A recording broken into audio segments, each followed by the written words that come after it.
Good morning students, welcome to online class. Myself Pinky Taylor from Corner Course Academy.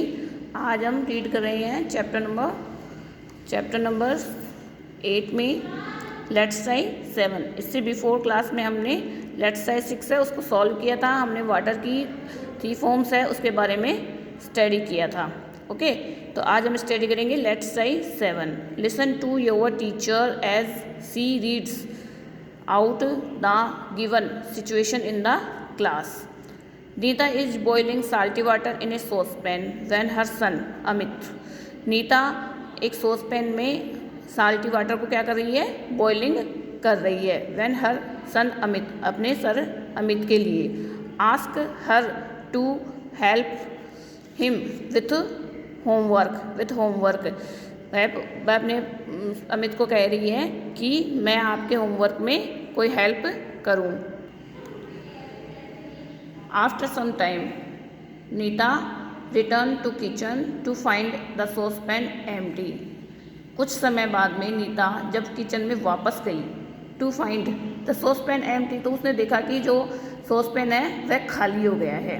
There were only some traces of salt left in the saucepan में केवल कुछ salt बच गया है।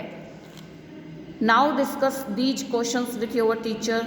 अब हम इसके बारे में डिस्कस करेंगे, ऐसा क्यों हुआ, वाटर कहाँ गया, केवल साल्ट ही क्यों बचा। Question number A, where did the water in the saucepan go. अब बताइए, आप बताइए कि जो वाटर था सॉसपैन में वो कहाँ गया। हमने पिछले लास्ट क्लास में स्टडी किया था कि वो वाटर है उसको हॉट करने पे वह स्टीम के रूप में चेंज हो जाता है, भाप बन के ऊपर उड़ जाता है। तो वाटर को हमने जब गर्म किया, साल्टी वाटर को गर्म किया, तो वाटर भाप बन के और ऊपर चला गया। Number B, how do you know that. आपने इसके बारे में क्या जाना कि ये कैसे हुआ, ये कैसे हुआ। जब हमने इसको हॉट किया तो ये वाटर भाप बन के ऊपर चला गया और नीचे साल्ट रह गया। Number C, have you seen water disappear from some wet object, share your experience with the class. क्या आपने भी कभी ऐसा देखा है कि वाटर को गायब होते हुए देखा है। यदि हम ये एक्टिविटी होम पे करेंगे तो आपको पता चल जाएगा। आप भी अपने पेरेंट्स की हेल्प से वाटर को गर्म करके देखिए, तो जो वाटर है वह हॉट होके भाप बन के और ऊपर चला जाता है। ठीक है, ये एक्टिविटी है जो आपको होम पे करनी है। इसके बाद है let's find out water vapour in the air.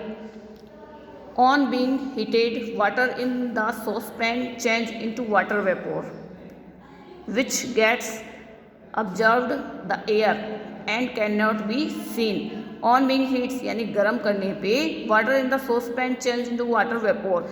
जो वाटर सॉसपैन में है वह वाटर वेपोर में चेंज हो जाता है। Which gets observe the air and can not be seen, और वह एयर में मिल जाता है और वह दिखाई नहीं देता है। The change of water into water vapour on heating is called evaporation. और जो वाटर का वाटर वेपोर में चेंज होना होता है उसी को वेपोरेशन कहते हैं। Something similar also happen in nature, और ऐसा ही नेचर में बिल्कुल सिमिलर होता है। When hot rays of the sun fall on the water bodies like ocean, seas, rivers, lake and ponds, there water gets heated. When this happens some of the water changes into water vapour और evaporate and rise up into the air. तो बिल्कुल प्रकृति में भी ऐसे ही होता है कि जब हॉट रेज यानी सन की जो है हॉट किरणें हैं वाटर बॉडीज पे गिरती हैं, जैसे ओशियन है, सीज है, रिवर है, लेक है, पॉन्ड है, इन पे गिरती हैं, तो इनका जो वाटर है वो गर्म होके और ऊपर भाप के रूप में ऊपर चला जाता है। ये देखिए इसमें पिक्चर नंबर 6 में वेपोरेशन फॉर वाटर बॉडीज। ये क्या है, ये सी वाटर है और यहाँ सन की रेज है, वो हॉट रेज है, वो उसके ऊपर गिर रही है और ये भाप बन के ऊपर स्काई में जा रही है। Evaporation happens all the time, however the process is sometimes very fast and sometimes it is slow. Evaporation जो है वो होता रहता है हैपन ऑल द टाइम, यानी हर समय होता रहता है, बस ये है कि कभी फास्ट होता है तो कभी स्लो होता है। इसके बाद देखिए let's try 8 in the circular paper given in your to you by your teacher make and a Y with light pencil as shown. इस तरह से आपको एक वाइट पेपर लेना है, ठीक है, और वाई शेप में इसको इस तरह से बनाना है। In the first half of the paper make a diagram to show evaporation of water from the water bodies level and color the diagram। इसमें फर्स्ट नंबर पे जो हाफ पेपर बना हुआ है इसमें आपको वाटर बॉडीज़, जैसे ऊपर हमने पिक्चर नंबर 6 बनाया है ना, ये पूरा डायग्राम आपको इसमें 1 हाफ में बनाना है। ओके, इसके बाद हमारा लेट्स ट्राई 9 है। Listen to your teacher as she reads the situation to you. इस सिचुएशन में क्या करेंगे? Neena is boiling water in a saucepan. Neena ने सॉसपैन में वाटर को बॉईल किया। She covered it with a cold glass lid, और उसने कांच की लीड से, कांच के ढक्कन से उसको ढक दिया। As steam touches the cold lid, जब स्टीम यानी गर्म जो भाप है, जब वो पानी को गर्म किया तो भाप है उसने कोल्ड लीड को टच किया। ये देखिए पिक्चर नंबर 7 में इस तरह से ढका हुआ है और इसने भाप जो है कोल्ड लीड को टच किया।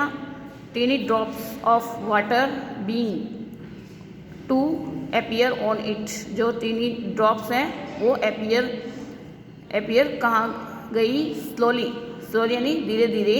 These drop become bigger and start falling down into the pan like tiny drops.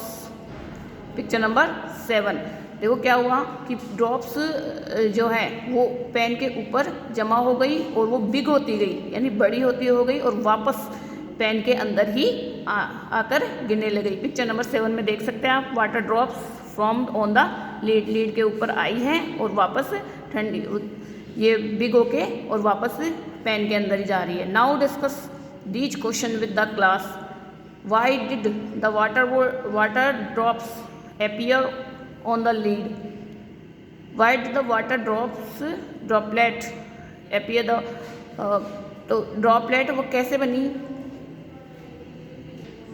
इसमें ये आस्किंग कर रहा है कि जो वाटर ड्रॉप्स है वे लीड के ऊपर कैसे जमा हो गई, क्योंकि हमें पता है कि वाटर को गर्म करने पे भाप बन के और ऊपर जाती हैं और फिर ऊपर चली जाती हैं, तो वो पेन के ऊपर जमा हो गई। इसमें B number, why do you think that this drop start falling into the pen like rain dropped? ये रैन की तरह है, ये वापस पेन में क्यों गिरने लग गई? क्योंकि जैसे आपने वाटर बॉडीज़ का देखा था कि वाटर स्टीम बन के ऊपर जाता है और रैन के रूप में वापस नीचे आता है, बिल्कुल इसी तरह इसमें भी इसी तरह से होता है। ये डिस्कस करने के क्वेश्चन है, ये आपको नोटबुक में नहीं करना है, तो आपको ये चैप्टर रीडिंग करना है। Okay, thank you.